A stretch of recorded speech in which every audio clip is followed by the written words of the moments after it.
Good morning, students. How are you? So far, we discussed about errors and dimensions, and we do many concepts in these types of topics. Today, we try to apply these concepts of error and dimensions to solve the numerical part. Okay, for your competitive exam and for your school exam, such type of questions are important. तो आज मैं आप लोगों को कुछ numericals का idea दे रहा हूँ, तो आप उस पर बेस्ड न्यूमेरिकल्स की प्रैक्टिस करें। और जो अभी तक आपको एरर और डायमेंशंस हमने पढ़ा दिया है, उसके नोट्स भी आप लोग कंप्लीट कर लें, तो वो आपके लिए थोड़ा फ़ायदेमंद रहेगा। जितना अपन रिटर्न प्रैक्टिस करेंगे फिजिक्स के अंदर, उतना ही हमारे को बेनिफिट मिलेगा। तो सबसे पहले मैं कुछ क्वेश्चंस आपको एरर पे बेस्ड क्वेश्चंस बताता हूँ जो आपके लिए इम्पोर्टेंट भी है। तो हम लोगों ने एक जनरल फॉर्मूला देखा कि x के लिए x equals to a raise to the power n b raise to the power n upon c raise to the power n।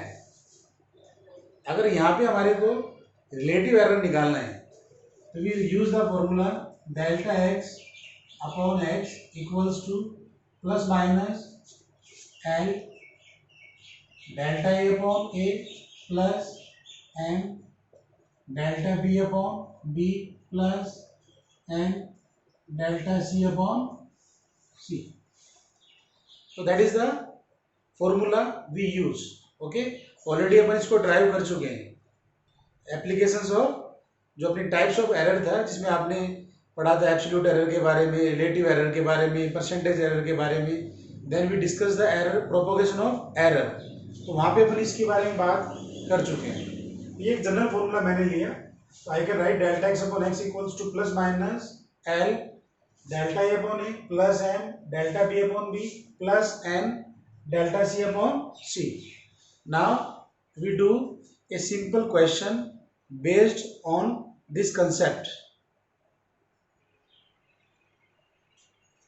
Calculate the percentage error in the determination of g equals to 4 pi square L upon t square when L and t are measured with plus minus 2% and plus minus 3% errors. आपको percentage error निकालना है किसके अंदर? जी के अंदर। How we solve such type of questions? अपने भी देखा कि हमारे पे जो फॉर्मूला है वो क्या गिवन है, g equals to 4 pi square L upon T square. ये फॉर्मूला हमारे को गिवन है and we have to find the percentage error. I can write delta G upon G into 100%।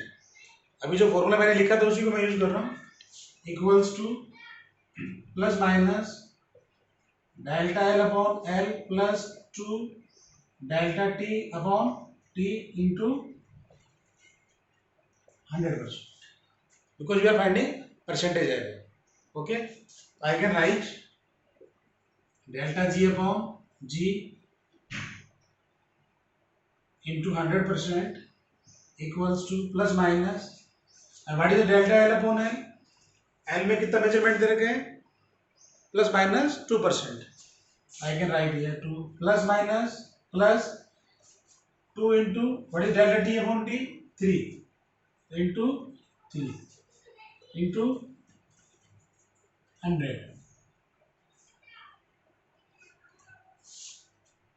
Okay, into 100।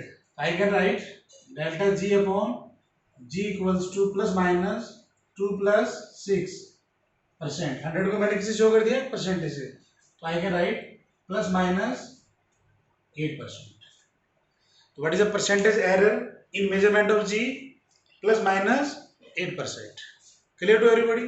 तो जो बेसिक कंसेप्ट है यहाँ पे 4 और pi square both are constant. 4 भी कांस्टेंट है और पाई भी क्या है? कांस्टेंट है, तो अपन इनको कंसीडर नहीं करेंगे। चेंज किसके अंदर आ रहा है? लेंथ एंड टाइम कितना आ रहा है, ±2% and ±3%. I think clear to everybody. Now there is another question. Find the relative error in Z if Z equals to a power 4 b raised to the power 1/3 upon c into d raised to the power 3/2. तो जैसे मैंने अभी आपको बोला, again we apply simple formula. We have to find the relative error.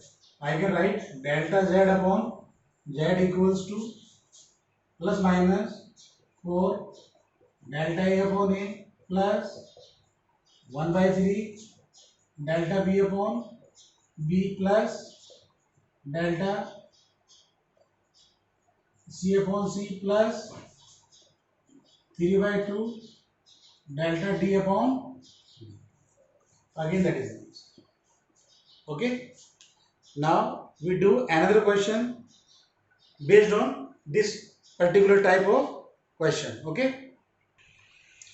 now we have another question. We have a quantity q given by a square b raised to the power 3/2 upon c raised to the power 4 into d raised to the power half. Okay, यहाँ पे जो हमारे को percentage error दे रखा है A B C D के अंदर, that is 1%, 2%, 4% and 2% respectively. We have to calculate percentage error in Q. ये हमें फाइंड आउट करना है. ओके, आप लोग थोड़ा नोट करें साथ में. What is answer. ऐसे क्वेश्चन को कैसे करना है, अभी मैंने आपको एक एग्जांपल दिया था. We have to find delta q upon q. Okay, I can write delta q upon q plus minus 2 into delta a upon a plus 3/2 delta b upon b plus 4 delta c upon c plus half delta d upon d. ये हमारा basic formula बन गया. Okay, I can write equals to plus minus 2 into delta A upon A कितना दे रखा है 1% plus 3/2 into delta B upon B 2% plus 4 what is the delta C upon C 4% plus 1/2 into what is delta d upon d 2%. Okay, we have to solve it. Plus minus 2 plus 3 plus 16 plus 1. 4 4 is 16. Okay, percent. I can write delta q upon q equals to 16 plus 3 19, 19 plus 1 20 plus 2 22. I can write delta q upon q equals to plus minus 22%. Okay, now we do some questions based on dimensions. Okay, okay, we have the relation p equals to ax plus b into t square. ये हमारे को एक relation given है. P equals to ax plus b into t square. We have to find the dimensions of a upon b. हमें a upon b calculate करना है, उसकी dimensions calculate करनी है. And what we have to given, p is pressure, x is distance and t is time. ये question हमें solve करना है. तो इस तरीके के क्वेश्चंस को सोल्व करने के अंदर हमें एक बेसिक प्रिंसिपल जो हमने पढ़ा था डायमेंशंस का, उसको फॉलो करना पड़ेगा. वो फॉलो क्या था, प्रेशर क्या था, सॉरी वो प्रिंसिपल क्या था कि वी कैन ऐड और subtract those physical quantities which have same dimensions. दोबारा देखिए मेरी बात को, अपन उन्हीं फिजिकल क्वांटिटीज को ऐड या सब्ट्रैक्ट कर सकते हैं जिनकी डायमेंशंस क्या होती हैं, सेम होती हैं, इक्वल होती हैं. तो अगर आप ध्यान से देखें, लेफ्ट हैंड साइड में क्या दे रखा है, प्रेशर, और यहाँ पे क्या दे रखा है, A x plus B T square. तो डेफिनेटली जो ये हमारा P equals to A x plus B T square. तो ये जो टर्म है ये प्रेशर के इक्वल कब होगा? जब ये किसके बराबर हो? प्रेशर के। और ये भी किसके बराबर हो? प्रेशर के। क्योंकि प्रेशर को प्रेशर में अपन क्या कर सकते हैं? ऐड कर सकते हैं। You get my point? तो we can write, so therefore I can write ax equals to p। Clear? Dimension से अपन डायमेंशन मेथड यूज कर रहे हैं। ओके, तो डायमेंशन मेथड क्या कहते हैं? उन्हीं फिजिकल क्वांटिटीज को ऐड कर सकते हैं जिनकी डायमेंशंस क्या होती हैं? इक्वल होती है। ठीक है, अब आपने देखा यहाँ पे जो प्रेशर है, प्रेशर क्या होता है? Force upon area. What are the dimensions of pressure? Force की क्या होती है? KG metre per second square. Okay, M A, तो m1 L1 T minus two, और एरिया क्या होता है? L square. What is dimension of pressure? m1 L minus one T minus two. So that is the dimension of pressure. Okay, I can write here a x की dimension के, x क्या हमारा distance है, I can write p upon x. What is p? m1 L minus 1 T minus 2 upon what is distance? L1. x को किसे show कर रहे हैं अपन? डिस्टेंस से शो कर रहे हैं। I can write a equals to m1 L minus 2 T minus 2। ये हमारे पास में a का डायमेंशन आ गया। ऐसे अपन किसका निकाल लेंगे? b का डायमेंशन। b क्या हो जाएगा? आप क्या लिख सकते हो? b into T square equals to p। तो b equals to p upon T square. Okay, again what is p?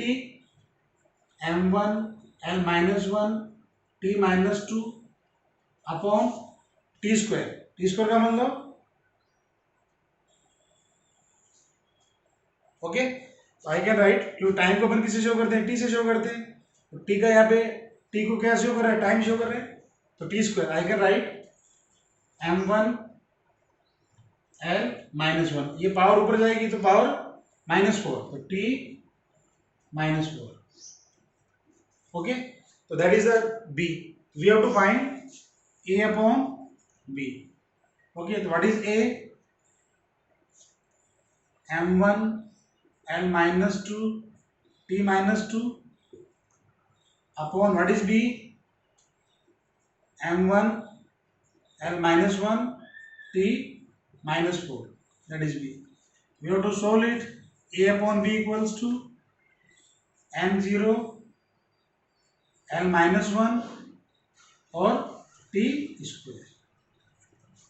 यहाँ पे पावर कैंसिल हो जाएगी तो पावर 0 बचेगी। एल की पावर +1 -2 +1 -1, -4 ऊपर जाएगा तो +4, -2 +4 दैट इज +2। तो what is the a upon, what is the dimensions of a upon b? m0 L minus 1 T square. Now we take another question कि अगर हम फोर्स, वेलोसिटी और टाइम को चूज करें फंडामेंटल यूनिट्स के form में। Okay, generally अपन use क्या करते हैं? मास, लेंथ एंड टाइम। लेकिन यहाँ पे हमने जो फंडामेंटल यूनिट्स के रूप में क्या चूज किया है? Force, velocity and time. Then what are the dimensions of mass? F V T minus one, F V T minus two, F V minus one T minus one, और last answer is F V minus one into T. तो ऐसे questions कई बार आपके competitive exam में आ जाते हैं। जैसे ये क्वेश्चन आपका नीट में आया हुआ है 2015 के अंदर। ओके, ये आया हुआ, इस तरह क्वेश्चन कई बार आते हैं मेडिकल एग्जाम्स के अंदर, और कई बार उसमें जेई मेंस भी पूछ रहे थे ऐसे questions. Okay, they are very basic questions. इसको कैसे सोल्व करें? तो यहाँ पे आपने ध्यान से देखो, अपन जानते हैं फोर्स का डायमेंशनल फॉर्मूला क्या होता है? m1 L1 T minus 2, that is the dimensional formula of force. I can write m1 L1 T minus 1 into T। लिख सकता हूँ ऐसे? I can write F equals to m V T minus one. मुझे m का निकालना है। I can write m equals to F upon V T minus one. What is the dimensional formula of m? F V minus one T. इस तरीके से अपन ने मास का dimensional formula निकाल लिया। किसकी टर्म्स में? फोर्स, वेलोसिटी और टाइम की टर्म्स में। ये हमें गिवन है। आपने ये मान के चल रहे हो कि फोर्स, वेलोसिटी और time you are choosing as the fundamental units.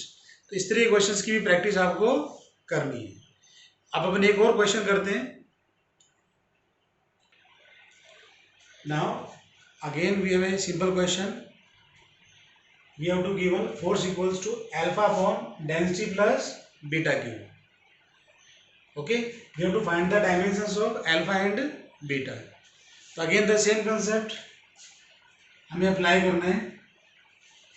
आप लोग जानते हो कि अपन सेम क्वांटिटीज को क्या कर सकते हैं? ऐड कर सकते हैं। ये हमारा बेसिक फंडामेंटल है कि अपन उन्हीं फिजिकल क्वांटिटीज को ऐड कर सकते हैं जिनकी डायमेंशंस क्या होती हैं? सेम हो सकती है। इसलिए अपन लिख सकते हैं कि beta cube equals to density. बोले यस और नो? क्योंकि डेंसिटी प्लस बीटा क्यूब का भी रिजल्ट क्या आएगा? डेंसिटी आएगा। क्लियर? तो आई कैन राइट डेंसिटी की डायमेंशंस क्या होती है? डेंसिटी क्या होती है? Mass upon volume. m1 l minus 3 t। Okay, what is the beta? Power ले लीजिए, m power 1/3 l power -1 and t, that is beta. You can also write m power 1/3 l power -1, that is the beta. Okay, ये beta की dimension आ गई। अब हमें किसकी निकालनी है? अल्फा की। तो I can write alpha equals to force into density. क्योंकि यहाँ पे डेंसिटी में आप क्या ऐड कर रहे हो? डेंसिटी ऐड कर रहे हो, ध्यान रखने वाली बात है। ओके, दोबारा मैं बोल रहा हूँ कि अपन उन्हीं फिजिकल क्वांटिटीज को ऐड कर सकते हैं जिनकी डायमेंशंस क्या होती हैं? सेम। तो डेंसिटी में आपने क्या ऐड किया? डेंसिटी। तो रिजल्ट भी क्या आएगा? डेंसिटी। तो what is alpha? Force into density. Force का डायमेंशन फॉर्मूला क्या होता है? m1 l1 t minus 2। Density का फॉर्मूला क्या होता है? m1 l minus 3। What is alpha? m2 l minus 2 t minus 2। So this is the dimensional formula of alpha. Clear? Now we are doing another important question, which is again based on the method of dimensions. We have to find the value of 60 joule per minute on a system that has 100 gram, 100 centimeter and 1 minute as the base units. इस question को हमें solve करना है method of dimension से। तो कैसे करेंगे? तो सबसे पहले अपन देखें अपने गिवन क्या है? P equals to 60 joule upon minute. Okay, I can write 60 joule upon 60 second. 1 minute equals to 60 second. It becomes 1 watt. तो बेसिकली अपन जानते हैं rate of doing work is called power. तो joule upon second becomes 1 watt. Now what is the dimensional formula for pressure? Sorry, power. Power का क्या बन जाएगा? अपन जानते हैं वर्क का क्या होता है? m1 l2 t minus 2 upon second means t1।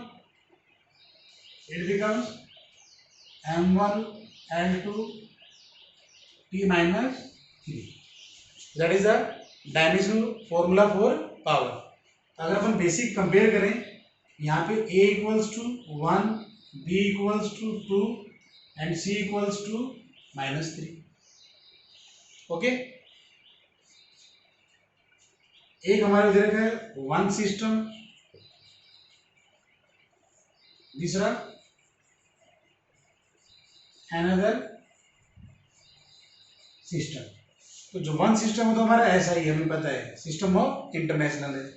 इसमें M1 तो क्या हो जाएगा हमारा 1 kg, L1 equals to 1 metre, T1 equals to 1 second and N1 equals to 1 दे रखा हमारे को 1 वोल्ट। ओके, 1 वोल्ट को हमें कन्वर्ट करना है ऐसे सिस्टम में जिसमें हमारा बेस यूनिट क्या M2 क्या हमारा 100 ग्राम, L2 क्या हमारा 100 सेंटीमीटर और T2 क्या हमारा 1 मिनट और N2 में क्या करना है फाइंड आउट करना है। That is a question. Okay, ये हमारा सिस्टम ऑफ इंटरनेशनल है क्योंकि अपन जानते हैं जो वोट है that is the SI unit of power. हमें इसको कन्वर्ट करना है एक ऐसे सिस्टम में जिसमें बेस यूनिट्स क्या है 100 gram, 100 centimetre and 1 minute. Clear? तो now we can apply the simple formula. Note कर लिया सभी ने? ओके,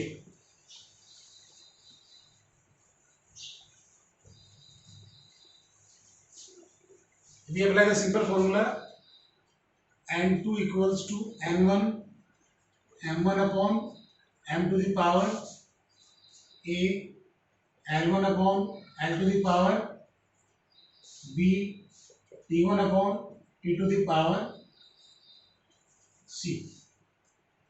ये हमारा बेसिक फॉर्मूला हमने पढ़ा है इसको। तो N2 क्या बन गया, N1 कितना है 1 into M1 upon M2 1 kg upon 100 gram power a की पावर कितना है 1 into L1 1 metre upon 100 centimetre power 2 into 1 second upon 1 minute power -3। Clear? तो हमने क्या करा ए बी सी की वैल्यूज यहाँ पे पुट कर दी, जो पावर से हमारी डायमेंशन है उनको पुट कर दिया। Okay, I can write N2 equals to 1000 gram upon 100 gram power 1 into 100 centimetre upon 100 centimetre power 2 into 1 second upon 60 second power -3। Okay, I can write N2 equals to 10 into 1 into 60 power 3। Okay, यहाँ पे 60 power -3 के ऊपर जाएगा power क्या जाएगी 60 raise to power 3 plus में आ जाएगी power. Okay, अपन जब इसको सोल्व करेंगे what is the N2 2.16 into 10 to the power 6 units. इस तरीके से अपन ने इसको कन्वर्जन कर लिया, N2 की वैल्यू फाइंड आउट कर ली एक नए सिस्टम के अंदर। तो आई होप कि आप इस तरीके के क्वेश्चंस की प्रैक्टिस करेंगे। अगर आपको कोई मेथड वगैरह समझ में नहीं आ रहा तो वापस से आप लोग जाइए और चैनल के ऊपर दोबारा से वीडियोस को देखिए। ओके।